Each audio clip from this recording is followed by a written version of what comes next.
Hello students, how are you and welcome back to our channel future building classes. तो आज हम class 10 science का बहुत ही इंपॉर्टेंट चैप्टर नंबर 12 इलेक्ट्रिसिटी इस वीडियो में डिस्कस करेंगे। तो चैप्टर को स्टार्ट करने से पहले सबसे पहले आप हमारे चैनल को सब्सक्राइब कर लीजिए, हमारी सारी वीडियोस को लाइक कर दीजिए और बेल आइकन को हिट करना ना भूलिएगा ताकि हमारे चैनल से रिलेटेड सारी नोटिफिकेशन आपके पास सबसे पहले आए और हमारी वीडियोस को अपने फ्रेंड्स के साथ शेयर करना ना भूलिएगा। तो आज हम चैप्टर नंबर 12 इलेक्ट्रिसिटी इस वीडियो में पढ़ेंगे। तो ये चैप्टर बहुत से बच्चों को हार्ड लगता है और बहुत से बच्चों को इजी भी लगता है, लेकिन अगर हम बेसिक कॉन्सेप्ट बना के अपने चैप्टर को कंप्लीट करें तो चैप्टर बहुत ही इजी है। अगर हमारा बेस ही मजबूत होगा तो आगे चैप्टर हमें बहुत इजी लगेगा। तो इलेक्ट्रिसिटी क्या होता है हम सभी को पता है। जितने भी हमारे इलेक्ट्रिकल अप्लाइंसेस होते हैं वो इलेक्ट्रिसिटी से चलते हैं, जैसे फ्रिज, फ़ैन, वॉशिंग मशीन, ये सारी चीज़ें हमारी इलेक्ट्रिसिटी से चलती है। लेकिन इलेक्ट्रिसिटी की फ़िज़िक्स में डेफिनेशन क्या है? Electricity electricity is also known as electric current. Electricity को हम इलेक्ट्रिक करंट भी कह सकते हैं, या अब इलेक्ट्रिक करंट के या अब इलेक्ट्रिसिटी के, दोनों का मतलब एक ही है। इट इज़ प्रेजेंस और फ्लो ऑफ चार्ज। ये या तो किसी कंडक्टर में चार्ज प्रेजेंस है या चार्जों का फ्लो हो रहा है, दोनों केस में इलेक्ट्रिसिटी होगी। इसको मैं आपको एक डायग्राम की हेल्प से समझा देता हूँ। ये देखिए स्टूडेंट, इस डायग्राम में हमें दो कंडक्टर दे रखे हैं। फर्स्ट कंडक्टर में चार्ज का प्रेजेंस है, ये सी मतलब चार्ज है, मतलब एक कंडक्टर में चार्ज है, उसमें चार्जों का फ्लो नहीं हो रहा। और सेकंड में देखिए फ्लो ऑफ चार्ज, इसमें चार्जों का फ्लो हो रहा है, ये चार्ज यहाँ की तरफ मूव हो रहा है। तो दोनों ही केस में हम कह सकते हैं कि हाँ, दोनों केस में इलेक्ट्रिसिटी है। Now moving to our next topic. अब आता है चार्ज। चार्ज को हम क्यू से डिनोट करते हैं। It is a property of atom, ये एटम की प्रॉपर्टी है। इट मे बी पॉजिटिव और नेगेटिव, ये पॉजिटिव भी हो सकती है, प्लस भी हो सकती है और नेगेटिव भी हो सकती है। चार्ज दोनों टाइप के होते हैं, पॉजिटिव और negative. Third, like charges plus plus repel each other. Like charge मतलब जो एक जैसे हो, जैसे या प्लस प्लस या minus minus, repel each other, एक दूसरे को धक्का देते हैं। एंड अनलाइक चार्जेस प्लस या plus minus charges attract each other. और जो अनलाइक होते हैं, मतलब जो अलग अलग होते हैं, वो अट्रैक्ट करते हैं। जैसे आप मैग्नेट में भी देखे होंगे, जो आपके लाइक पोल्स होते हैं, जैसे अगर इधर नॉर्थ है और इधर भी नॉर्थ है तो दोनों क्या करेंगे, रिपेल करेंगे, धक्का देंगे एक दूसरे को। और जो हमारे अनलाइक पोल्स होते हैं मैग्नेट में, अनलाइक पोल अगर इधर नॉर्थ है उधर साउथ है तो दोनों एक दूसरे की तरफ अट्रैक्ट हो जाएंगे। तो ऐसे चार्ज में भी है, जो हमारे लाइक चार्जेस होंगे वो रिपेल करेंगे, जो अनलाइक चार्जेस होंगे वो अट्रैक्ट करेंगे। इट ऐसा यूनिट कुलम, इसकी एसआई यूनिट कुलम होती है। अगर पेपर में आ जाए what is the SI unit of charge, तो आपके लिखोगे SI unit of charge is coulomb, और कुलम को सी से डिनोट करते हैं हम। अब फिफ्थ हमारा पॉइंट है चार्ज ऑन वन इलेक्ट्रॉन। एक इलेक्ट्रॉन पे कितना चार्ज होता है? एक इलेक्ट्रॉन पे चार्ज होता है -1.6 इंटू 10⁻⁻19 कुलम। अब हमारा 6 पॉइंट है numbers of electrons in 1 coulomb of charge. एक कूलम ऑफ चार्ज में कितने नंबर्स ऑफ इलेक्ट्रॉन होते हैं? एन मतलब नंबर्स ऑफ इलेक्ट्रॉन, तो एन इक्वल टू 6 इंटू 10⁻18, मतलब एक इलेक्ट्रॉन में, एक कूलम ऑफ चार्ज में इतने नंबर्स ऑफ इलेक्ट्रॉन्स होते हैं। Now moving to our next topic. अब एक बहुत ही हमारा इंपॉर्टेंट फार्मूला होता है Q equal to N into E. जो हमारा चार्ज होता है वो इक्वल होता है numbers of electron into charge in one electron. मतलब अगर हमें किसी एटम का चार्ज निकालना है, उस पर कितना चार्ज है, तो वो इक्वल होगा नंबर्स ऑफ इलेक्ट्रॉन, कितने उसमें इलेक्ट्रॉन प्रेजेंस है और उसके एक इलेक्ट्रॉन पे कितना चार्ज है। नाउ अब हमारे हाथ है इलेक्ट्रिसिटी भी हमने दो टाइप की होती है, हमने इलेक्ट्रिसिटी को भी दो टाइप में कैटेगराइज करा है। फर्स्ट होती है हमारी स्टैटिक इलेक्ट्रिसिटी। स्टैटिक मतलब जो एक जगह पर स्थिर है, एक जगह पर स्टेबल है। Physical state produce due to static charge, no movement in charge. Static electricity में चार्जों का मूवमेंट नहीं होता। मैंने आपको बताया था दो केसेस होते हैं इलेक्ट्रिसिटी के। फर्स्ट जिसमें चार्ज का प्रेजेंस हो लेकिन चार्ज फ्लो नहीं हो रहे, और सेकंड इसमें चार्जों का फ्लो हो। मैं स्टैटिक इलेक्ट्रिसिटी का एग्जांपल आपको एक बार करके भी दिखा देता हूँ। ये देखिए, मैंने कुछ पेपर के कटआउट्स लिए हैं और मैं अब इस स्केल को किसी सरफेस पे रख करके अगर इधर ऐसे लगाऊंगा तो ये जो पेज होंगे इसकी तरफ अट्रैक्ट हो जाएंगे। ये देखिए पेपर अट्रैक्ट हो रहे हैं। तो ये हमारा स्टैटिक इलेक्ट्रिसिटी का एग्जांपल है। इस एग्जांपल में हमने क्या देखा, हमारे चार्ज फ्लो नहीं हुए, बस जो स्केल पे चार्ज लगे हुए थे, उसने वो जो पेपर में चार्ज लगे हुए थे उसको अपनी तरफ अट्रैक्ट करा। अब आता है हमारा करंट इलेक्ट्रिसिटी। करंट इलेक्ट्रिसिटी में हमें पता है चार्ज विल मूव, इसमें चार्ज मूव होते हैं। जैसे मैंने बताया था कि कंडक्टर में चार्ज मूव हो रहे हैं, तो वही करंट इलेक्ट्रिसिटी का एग्जांपल है। अब हमारा आता है करंट। थर्ड टॉपिक है हमारा current. It is flow of charge per unit time. एक यूनिट टाइम में कितने चार्जों का फ्लो हुआ वो हमें करंट बताता है। मतलब समझ लो 1 सेकंड में कितने चार्ज फ्लो हुए वो हमें करंट बताता है। Current equal to charge upon time. Current का फॉर्मूला होता है current equal to charge upon time. Current को हम आई से डिनोट करते हैं, इक्वल टू चार्ज को क्यू से और टाइम को टी से। अब एक हमारे इंपॉर्टेंट पॉइंट है, SI unit of current is ampere. Current की एसआई यूनिट क्या होती है? एम्पियर। अगर पेपर में आ जाए what is the SI unit of current, तो आप लिखोगे एम्पियर। अब हमारा आता है important topic, small quantity of current are expressed. देखिए करंट की बहुत सारी क्वांटिटी होती है, छोटी क्वांटिटी में भी करंट आ सकता है, बड़ी क्वांटिटी में भी करंट आ सकता है। तो जो स्मॉल क्वांटिटी ऑफ करंट होता है are expressed in milliampere. 1 MA equal to 10⁻⁻A ampere. 1 milliampere में 10⁻³ एम्पियर होते हैं। और एक माइक्रो एम्पियर में, ये माइक्रो जैसे म्यू का साइन होता है ना, वैसे ये माइक्रो का भी है। 1 mu ampere equal to 10⁻⁻6 ampere. 1 microampere में 10⁻⁻6 एम्पियर होते हैं। क्योंकि हमें पता है करंट छोटा भी होता है, ज़्यादा भी हो सकता है। नाउ एक और इम्पॉर्टेंट पॉइंट है, current is measure by ammeter. Current को मेज़र करते हैं हम एक डिवाइस एमीटर से। एमीटर के बारे में हम डिटेल में आगे पढ़ेंगे।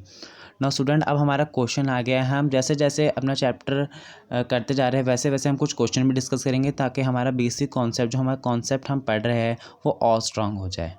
अब एग्जाम्पल 12.1 आपके NCERT का है। A current of 0.5 ampere is drawn by filament of an electric bulb for 10 minutes। एक करंट 0.1 एम्पियर का जाता है एक इलेक्ट्रिक बल्ब के फिलामेंट से 10 मिनट में। Find the amount of electric charge that flow through the circuit. अब हमें बताना है अमाउंट ऑफ इलेक्ट्रिक चार्ज जो पूरे सर्किट में फ्लो हो रहा है। तो सबसे पहले हमें गिवन क्या है, करंट। करंट क्या है हमारा 0.5 एम्पियर। टाइम हमारा 10 मिनट्स। अब मिनट है तो हम सेकंड में चेंज करेंगे, तो 1 मिनट इक्वल टू 60 सेकंड हमें पता है। तो जब हमने 10 को 60 से इंटू करा तो हमारा आया 600 सेकंड। अब हम फॉर्मूला लिखेंगे, हमारा current equal to charge upon time, I equal to Q upon T. हमारा करंट था 0.5, हमने लिख दिया 0.5 इक्वल टू चार्ज हमें नहीं पता तो हमने क्यू ही लिख दिया, और टी हमारा है 600 सेकंड। अब जब ये डिवाइड में था ऊपर गया मल्टीप्लाई, तो जब 600 इंटू 0.5 तो हमारा क्या आया 300। तो हमारा क्यू था इक्वल टू 300। अब हमने इसकी यूनिट भी लिख दी कूलम चार्ज की। Therefore 300 coulomb electric charges flow through the circuit. तो 300 कूलम का इलेक्ट्रिक चार्ज फ्लो हो रहा है पूरे सर्किट में। नाउ अब हमारा टॉपिक आता है एमीटर। एमीटर क्या होता है? वो डिवाइस जो करंट को मेज़र करता है। अगर हम कोई इलेक्ट्रिक सर्किट बनाएंगे तो हम एमीटर को ऐसे शो करेंगे, एक सर्कल, यहाँ से 2 लाइन्स, यहाँ पर ए पॉजिटिव और नेगेटिव का साइन।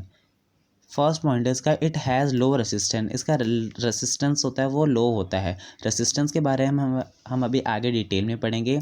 लो रेसिस्टेंस है मतलब ये करंट को कम रोक पाता है। Second, it always connected in series. ये हमेशा सीरीज़ में कनेक्ट होता है। जैसे इस सेटअप से हम देख सकते हैं, सर्किट से हम देख सकते हैं, ये बल्ब है हमारा, ये वायर है, और यहाँ पर देखो ये जो हमारा एमीटर है सीरीज़ में कनेक्ट हुआ है, पैरेलल नहीं हुआ।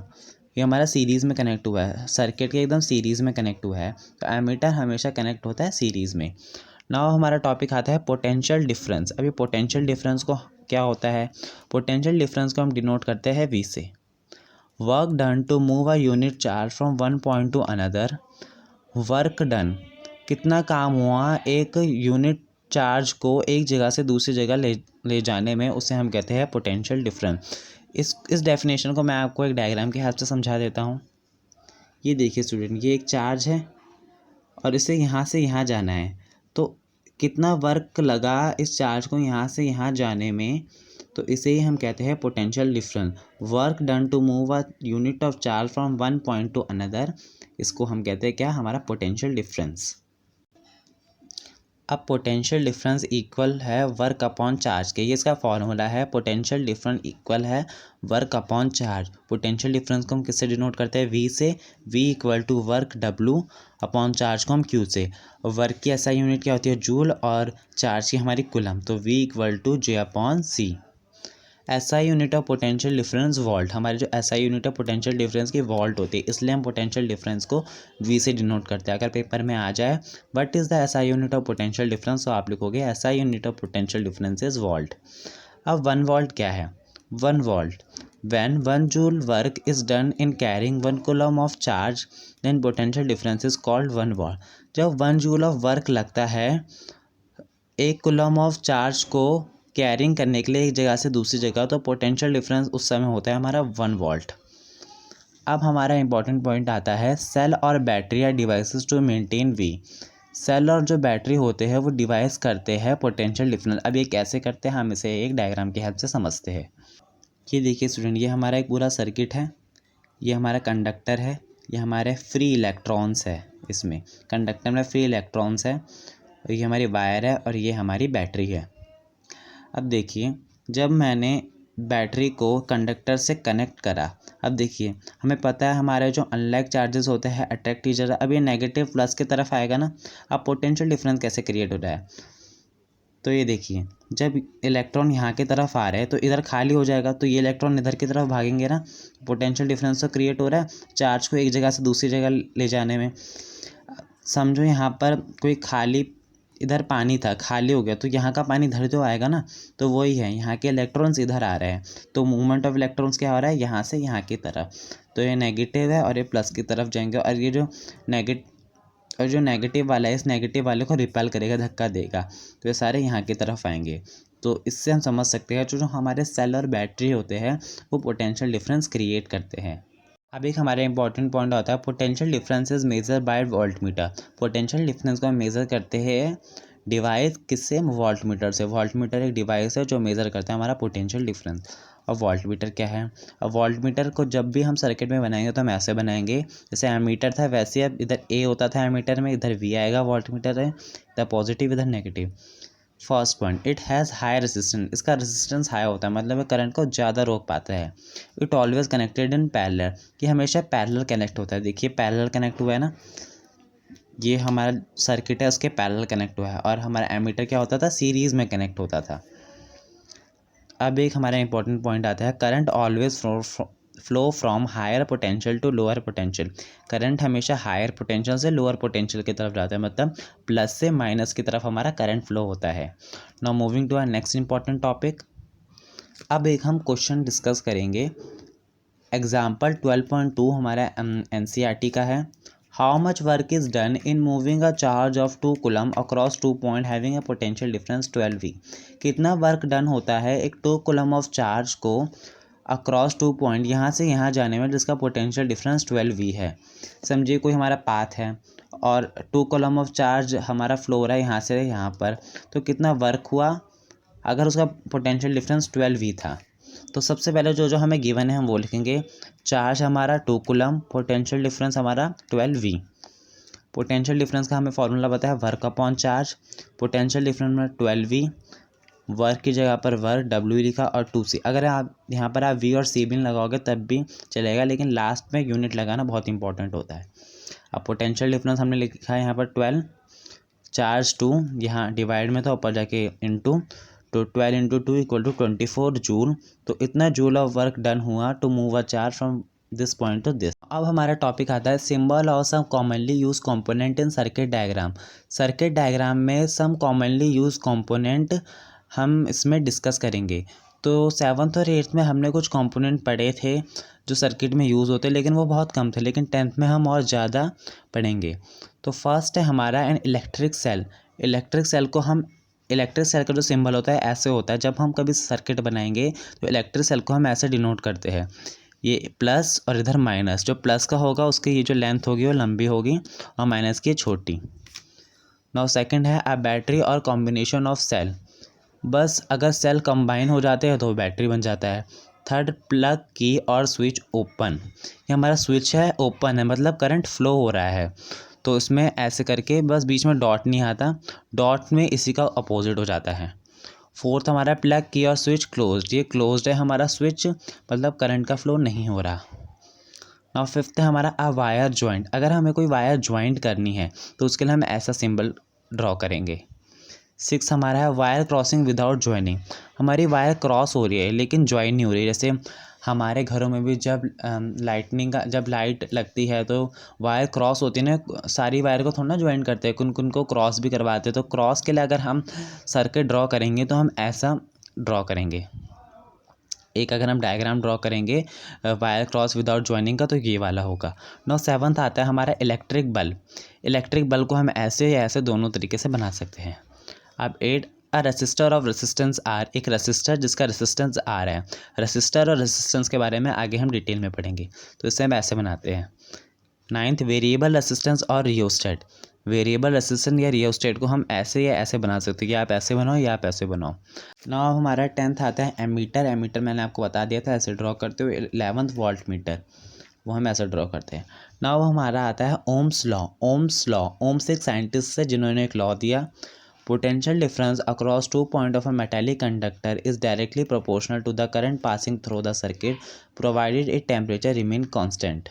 ये लॉ ये कहता है कि कोई भी एक मेटेलिक कंडक्टर है, कंडक्टर ऐसा समझ लीजिए, इसका जो पोटेंशियल डिफरेंस है इस पॉइंट और इस पॉइंट के, वो डायरेक्टली प्रोपोर्शनल होता है current passing through the circuit, जो सर्किट में करंट पास हो रहा है, provided it temperature remain constant. मतलब इस केस में ना टेम्परेचर बढ़ाया ना घटाया गया, जैसा टेम्परेचर था वैसे ही रखा गया।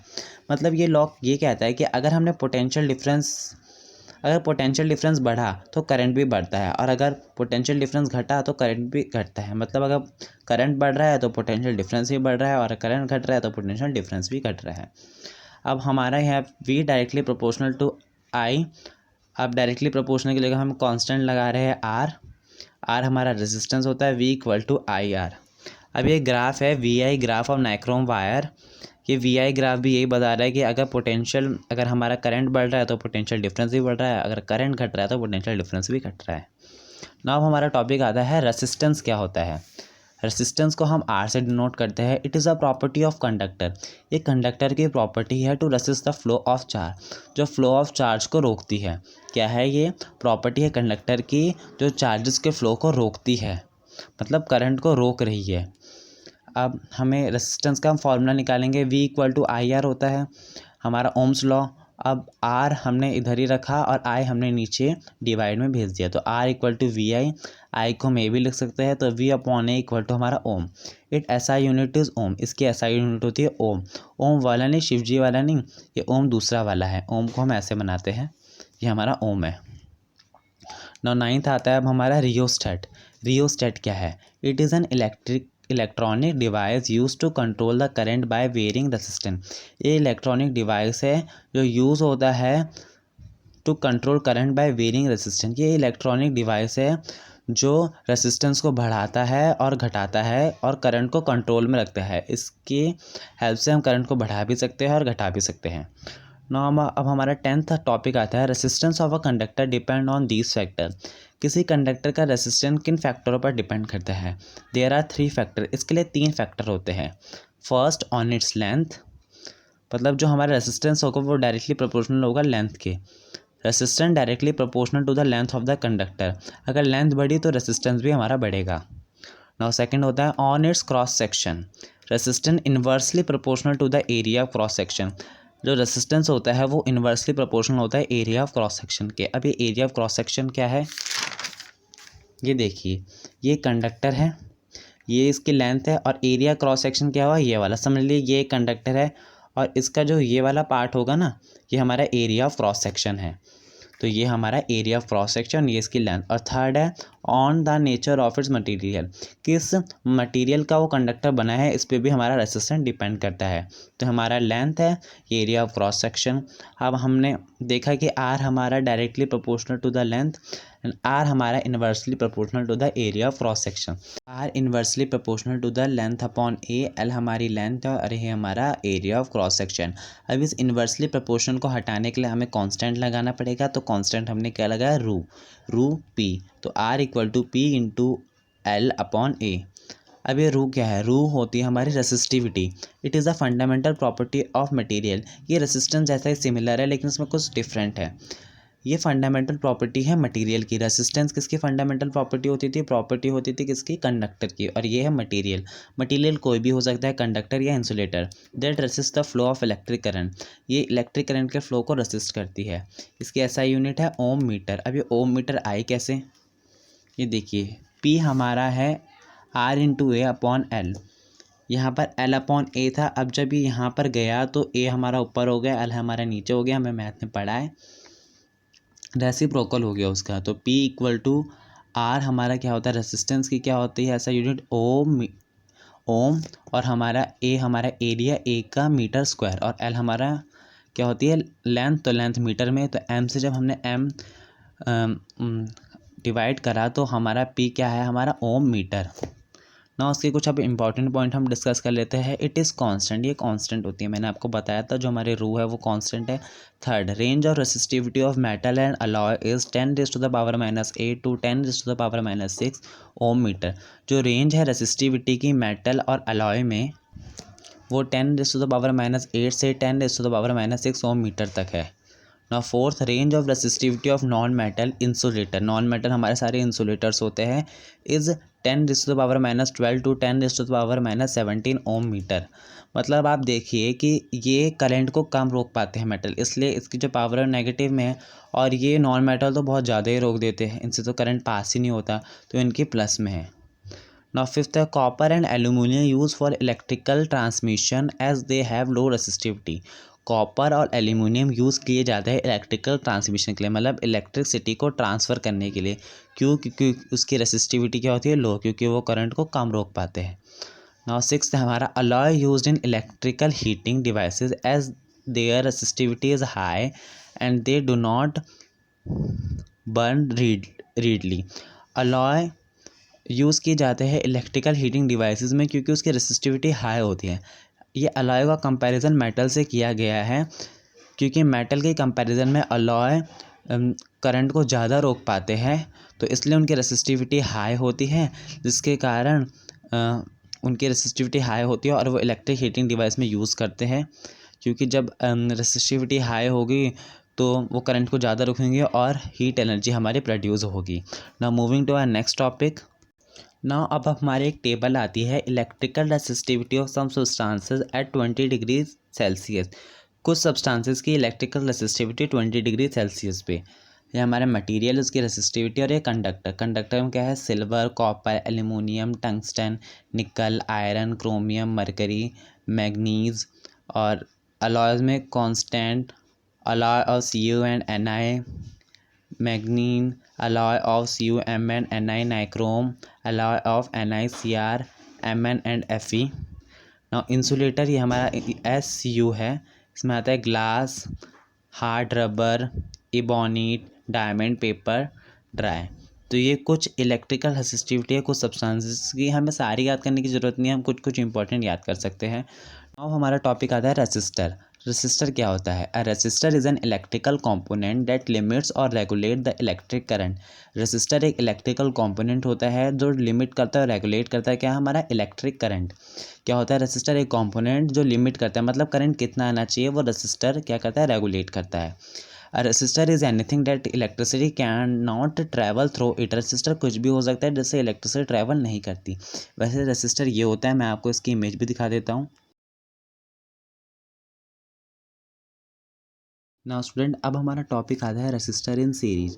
जब हमारे रेसिस्टर सीरीज़ में होंगे किसी भी सर्किट में, तो ये देखिए ये पूरा सर्किट है और इसमें रेसिस्टर 1, रेसिस्टर 2 और रेसिस्टर 3 क्या है? सीरीज़ में है। तो अब इससे रिलेटेड हम कुछ इंपॉर्टेंट पॉइंट डिस्कस कर लेते हैं। ये रेसिस्टर इन सीरीज़ के कुछ इंपॉर्टेंट पॉइंट्स हैं, तो हम डिस्कस कर लेते हैं। फर्स्ट है व्हेन 2 और more resistance are connected end to end the arrangement is called series combination. जब दो या दो से ज़्यादा resistor end to end connect होते हैं तो इस सीरीज़ को हम कहते हैं, इस अरेंजमेंट को हम कहते हैं सीरीज़ कॉम्बिनेशन। देखिए जैसे ये हमारा एक रेसिस्टर हो गया और एक हमारा रेसिस्टर हो गया ये मैंने एंड टू एंड कनेक्ट कर दिया ना, एंड टू एंड। तो इस अरेंजमेंट को हम क्या करेंगे? Series combination. अब इसका हम टोटल, ओवरऑल और इफेक्टिव रेसिस्टेंस कैसे निकालें? तो इसे हम कह सकते हैं टोटल, रिजल्टेंट, ओवरऑल और इफेक्टिव रेसिस्टेंस। मतलब टोटल रेसिस्टेंस कितना है?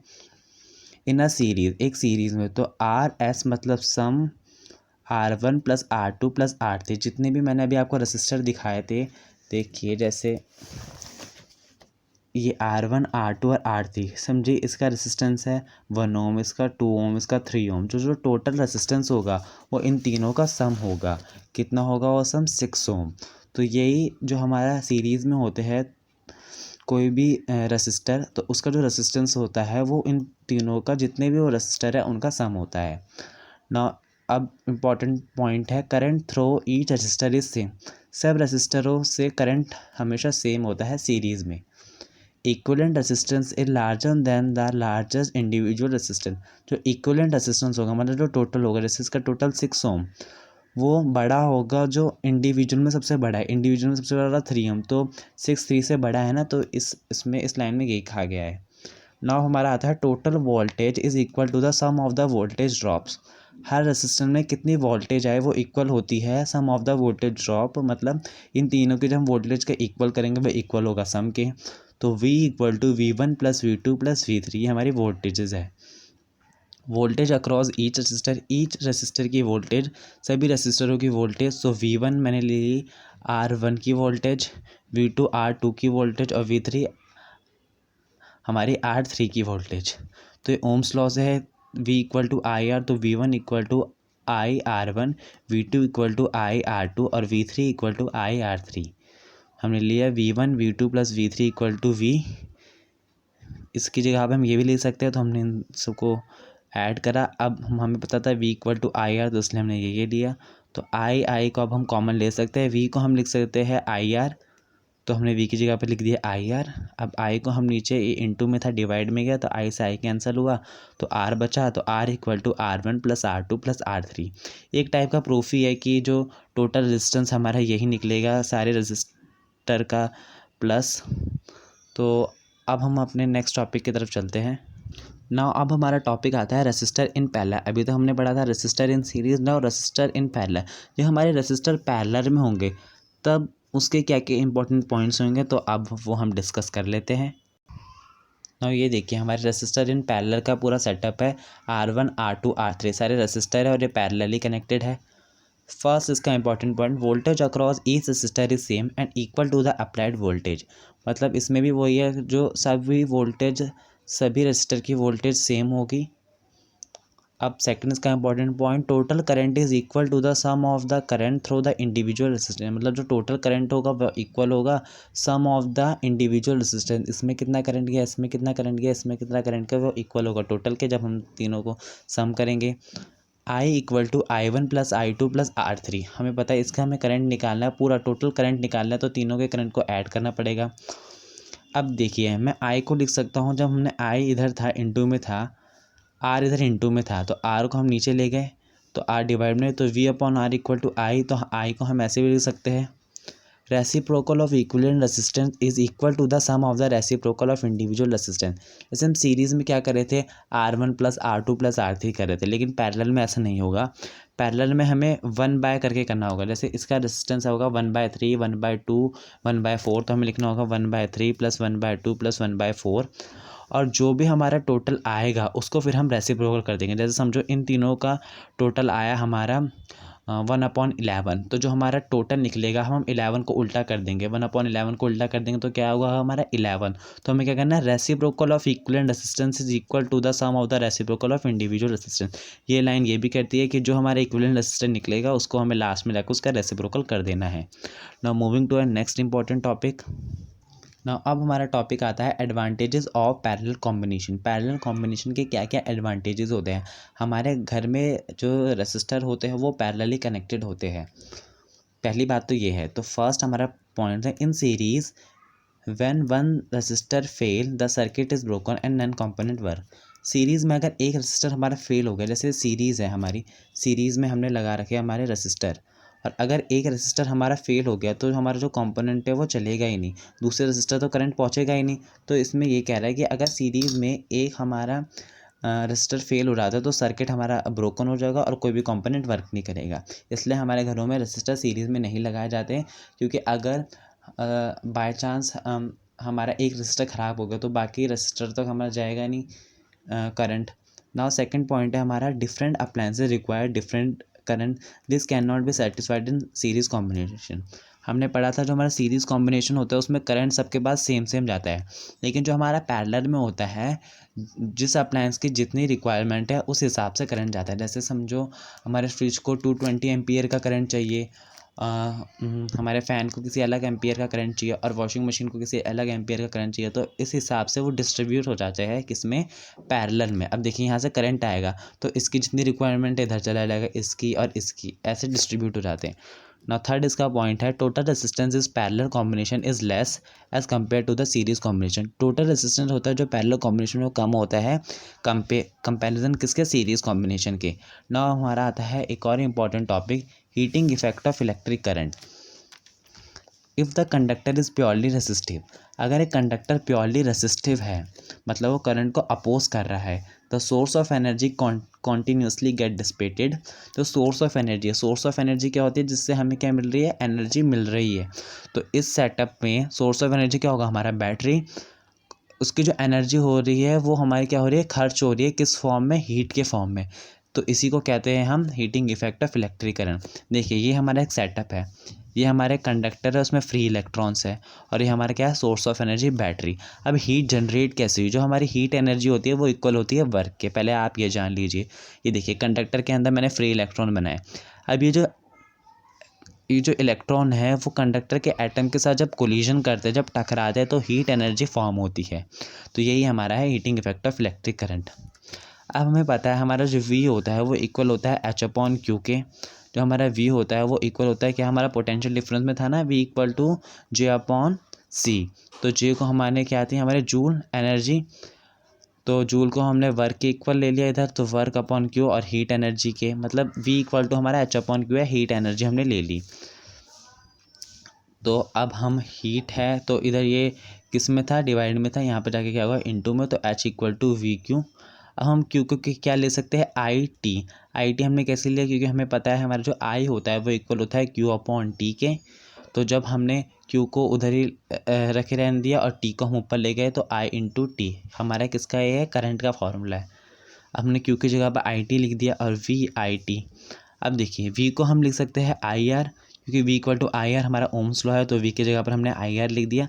अब आई कॉमन हो गया तो I² RT। अब देखिए इसके कितने फार्मूले बन गए, 1 2 और 3, इसके 3 फार्मूले बन गए, ये तीनों आपको याद होने चाहिए। अब हम पढ़ते हैं हमारा जूल्स लॉ ऑफ हीटिंग। हमारा जूल्स लॉ ऑफ हीटिंग कहता है, ये इसी के सिमिलर है। ये देखिए हमारा पूरा सेटअप है, ये कंडक्टर है, फ्री इलेक्ट्रॉन्स है, एमीटर लगा है, स्विच लगा है, बैटरी लगा है। ये देखिए कंडक्टर के फ्री इलेक्ट्रॉन्स कंडक्टर के एटम के साथ कोलिजन कर रहे हैं, collision of electron atom heat energy produce. Joule एक साइंटिस्ट है जिन्होंने लॉ ऑफ हीटिंग दिया। We know that heating impact of electric current when it travel in a circuit is because of collision among electrons of wire. Especially, what is the amount of heat generated during the flow of current through a wire, and what are the parameters and conditions it based upon? To answer all these questions, Joule gave a formula that described the phenomena previously and called as Joule's law. Joule एक scientist थे जिन्होंने जब इसमें heat energy produce होती है तो उन्होंने सोचा कि कितनी हीट एनर्जी प्रोड्यूस होगी और इसके क्या क्या पैरामीटर्स होंगे, तो उन्होंने इसके लिए जूल लॉ ऑफ हीटिंग दिया। तो जूल लॉ ऑफ हीटिंग का फर्स्ट पॉइंट है directly proportional to the square of the current. जो हमारी हीट होगी वो डायरेक्टली प्रोपोर्शनल होगी किसके, करंट के स्क्वायर के। Second, directly proportional to the resistance of a given current. जो हीट है वो डायरेक्टली प्रोपोर्शनल होगी resistance of a given current के। नाउ थर्ड टॉपिक है directly proportional to the time for which the current flow through the resistor. Directly proportional होगी heat क्या, time के, for which the current flow through the resistor. Current किसी resistor में से कितने time तक flow हुआ, वो ही है कि मतलब हीट डायरेक्टली प्रोपोर्शनल है टाइम के, करंट जिस टाइम में रेजिस्टर से फ्लो हुआ या जब हीट एनर्जी प्रोड्यूस हुई। अब mathematical representation of Joule's law, जब हम इन तीनों को एक जगह ले आए तो H equal to I² RT हमारा फॉर्मूला है। क्या है, mathematical representation of Joule's law. इसमें H हमारा क्या है, हीट एनर्जी, I हमारा क्या है, इलेक्ट्रिक करंट, R हमारा क्या है, रेसिस्टेंस, और T टाइम टेकन। अब एक हमारा important point, SI unit of heat क्या होती है, हमारी जूल। जूल को हम किससे रिप्रेजेंट करते हैं, J से। नाउ अब हम चलते हैं हमारे नेक्स्ट टॉपिक की तरफ। Applications of heating effect of electric current, जो इलेक्ट्रिक करंट के कारण हीट जनरेट होती है उसके क्या क्या यूजेस होते हैं, एप्लीकेशंस क्या क्या होती है। First, heating is desirable in devices, heating in substances के लिए सही है, किन के लिए, हीटर, इलेक्ट्रिक आयरन और इलेक्ट्रिक फ्यूज़। हीट के बिना ये वर्क में आ ही नहीं सकते। क्या क्या चीज़ें, हीटर, इलेक्ट्रिक आयरन और इलेक्ट्रिक फ्यूज़। अब फ्यूज़ क्या होता है, फ्यूज़ के बारे में अभी हम आगे डिटेल में पढ़ेंगे, पहले हम थोड़ा सा फ्यूज़ के बारे में समझ लेते हैं। Fuse which is used in electric circuit, fuse electric circuit में यूज़ होता है। It protect circuit and appliances by stopping the flow of high electric current. Fuse use होता है किसमें, इलेक्ट्रिक सर्किट में, to protect circuit and appliances, जो circuit और appliances को प्रोटेक्ट करता है, क्या, हाई इलेक्ट्रिक करंट के फ्लो को रोक कर। ना अब हमारा आता है इलेक्ट्रिक बल्ब। हमें पता है हमारे घर में जो बल्ब लगे होते हैं वही इलेक्ट्रिक बल्ब्स है। फर्स्ट इसका पॉइंट है the filament of electric bulb. आपने देखा होगा बल्ब के अंदर एक फिलामेंट सा होता है, ऐसे गोल गोल सा कुछ घुमा घुमा होता है, उसे हम कहते हैं filament. Is made up of tungsten, वो टंगस्टन का बना होता है। किस मटेरियल का, टंगस्टन का। टंगस्टन का मेल्टिंग पॉइंट क्या है, 3380 डिग्री सेल्सियस, मतलब उसका मेल्टिंग पॉइंट बहुत ज़्यादा है, ये बहुत जल्दी से नहीं पिघलता। Now second, the bulbs are usually filled with chemical inactive nitrogen and argon gases for prolong the life of filament। जो हमारे बल्ब्स होते हैं वो किन गैसों से भरे जाते हैं, नाइट्रोजन और आर्गन से, जो फिलामेंट को प्रोटेक्ट करते हैं ताकि वो और देर तक वर्क करे। थर्ड हमारा पॉइंट है most of the power consumed by the filament appear as heat. जो most of the power filament consume करता है वो किसके लिए करता है, हीट के लिए, but a small amount of it in the form of light radiated. जो हमारा फिलामेंट होता है वो ज़्यादा पावर किस लिए यूज़ कर देता है, हीट के लिए, और कम पावर ही रोशनी के रूप में बाहर आ पाती है। नाउ हमारा टॉपिक है इलेक्ट्रिक फ्यूज़। इलेक्ट्रिक फ्यूज़ ऐसा दिखता है, it is a device which protect circuit and appliances by stopping flow of electric current in case of short circuit और ओवरलोडिंग। ये एक डिवाइस है जो प्रोटेक्ट करता है हमारे सर्किट और अप्लायंसेस को, क्या, स्टॉप करके इलेक्ट्रिक करंट, जब हाई इलेक्ट्रिक करंट आ रहा होता है तो ये क्या करता है, ये डिस्ट्रॉय हो जाता है, जिससे हमारा जो सर्किट होता है वो ब्रोकन हो जाता है, जिससे आगे करंट फ्लो नहीं हो पाता in case of short circuit और overloading. It always connected in series, जैसे एमीटर सीरीज़ में कनेक्ट होता है वैसे ये इलेक्ट्रिक फ्यूज़ भी सीरीज़ में कनेक्ट होता है। It has low melting point, इसका मेल्टिंग पॉइंट बहुत लो होता है, इसलिए जब ज़्यादा इलेक्ट्रिक करंट आता है तो ये डिस्ट्रॉय हो जाता है, जिससे हमारा क्या होता है, सर्किट ब्रोकन हो जाता है। It is like wire made up of metal और अलॉय, ये वायर के टाइप का होता है और ये मेटल और अलॉय से बना होता है, लाइक टिन, कॉपर और एल्यूमिनियम। ना अब इलेक्ट्रिक पावर क्या है, electric energy consumed per unit time in an electric circuit is called electric power.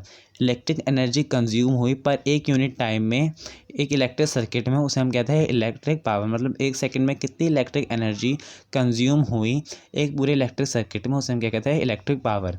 इसकी एसआई यूनिट क्या होती है, वॉट। क्या होती है इलेक्ट्रिक पावर की एसआई यूनिट, वॉट। पेपर में आ जाए what is the SI unit of electric power, तो आप क्या लिखोगे, वॉट। वॉट को हम करते हैं डब्ल्यू से डिनोट। तो हमारा जो P होता है, power equal to E upon T. E हमारी क्या होगी, एनर्जी होगी, इलेक्ट्रिकल एनर्जी। अब देखिए यहाँ पर E हमारा एनर्जी है, तो मतलब वो हीट एनर्जी, कोई सी भी एनर्जी है, तो H इक्वल टू VIT। तो E की जगह हमने क्या लिख दिया, VIT। अब देखो T से तो T था, T से T कैंसिल हुआ, तो क्या आया, VI। अब ये देखिए, अब एक और, इससे एक और फॉर्मूला बन सकता है। V को हम क्या लिखते हैं, IR। तो V की जगह पर हमने क्या लिख दिया, IR। यहाँ ओम्स लॉ है ना, और I का तो I है, तो I स्क्वायर R।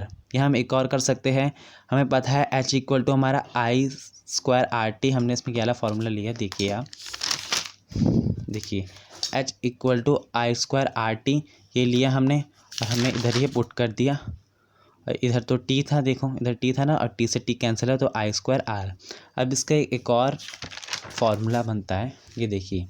अब देखिए यहाँ पर क्या था, VIT अपॉन टी। अब VIT हमने ये ले लिया, VIT अपॉन टी वाला ही, VIT अपॉन टी। अब देखिए I को मैं कैसे लिखता हूँ, ओम्स लॉ होता है ना, V इक्वल टू IR। तो I मैंने अपनी जगह पे रहने दिया और R को मैंने नीचे डिवाइड में ले गया। तो जब हमने I की वैल्यू V अपॉन R इधर रखी, तो V से V तो इंटू हो गया, न्यूमरेटर से होगा V into V, V square, T था, और R × T से T कैंसिल हुआ तो हमारा क्या आएगा V²R। अब हमारा इस चैप्टर का लास्ट टॉपिक है commercial use of electric energy.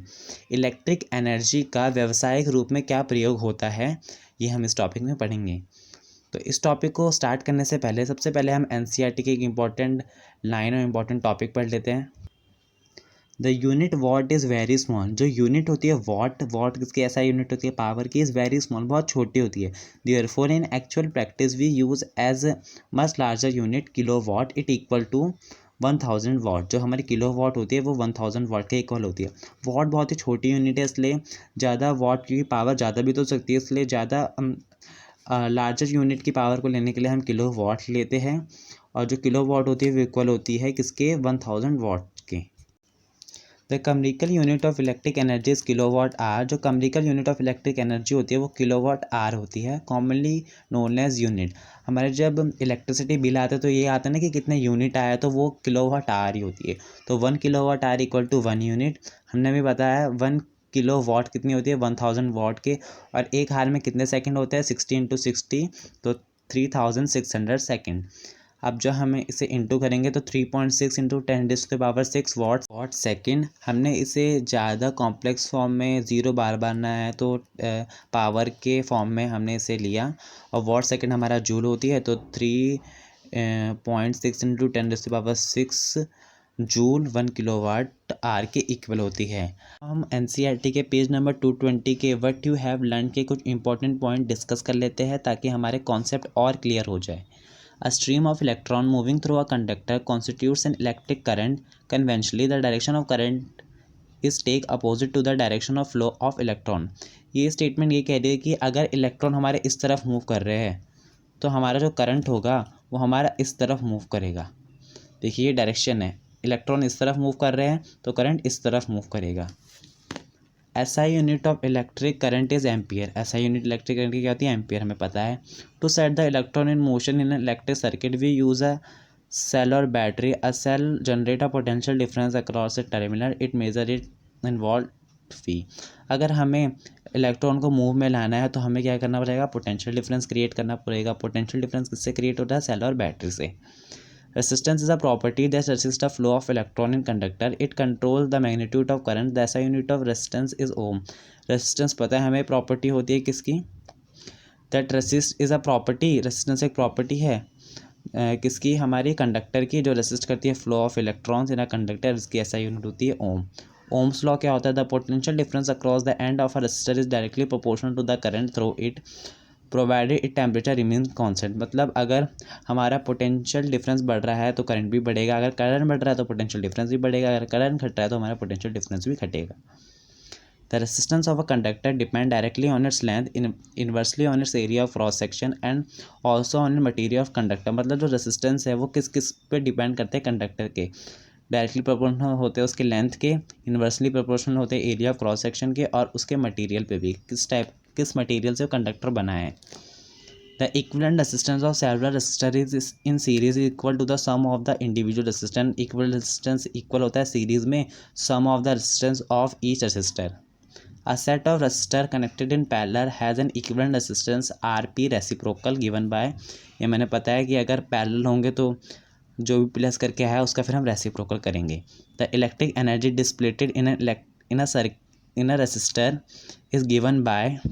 Electric energy dissipate हो रही है रेसिस्टर में, उसे हम कैसे कर सकते हैं, उसका फॉर्मूला क्या है, W = V × I × T। The unit of power is watt. Unit power की क्या होती है, वॉट। ऐसा unit watt. 1 watt of power is consumed when 1 ampere of current is flow at potential difference of 1V। 1 watt of power consume होगी जब 1 ampere of current flow हो रहा है किसी पोटेंशियल डिफरेंस 1V से। The commercial unit of electric energy is kilowatt hour. Commercial unit of electric energy क्या होती है, kilowatt hour. 1 kilowatt hour equal to 3.6 × 10⁻6 joule. Now student, इस चैप्टर में हमारे जितने भी डिवाइसेस आए उसे हम एक बार देख लेते हैं। फर्स्ट हमारा है वोल्ट मीटर, सेकंड हमारा है एमीटर, थर्ड हमारा है फ्यूज़ और फोर्थ हमारा है रियोस्टेट। होप आपको पूरा चैप्टर समझ में आ गया होगा। स्टिल आपको कोई डाउट हो तो आप कमेंट कर सकते हैं। और स्टूडेंट प्लीज़ हमारे चैनल को सब्सक्राइब कर दीजिए और हमारी सारी वीडियोज़ को लाइक कर दीजिए, क्योंकि जब आप सब्सक्राइब और लाइक करते हैं तो हमारा मोटिवेशन और बढ़ता है वीडियोज़ को बनाने का। तो thank you and have a nice day.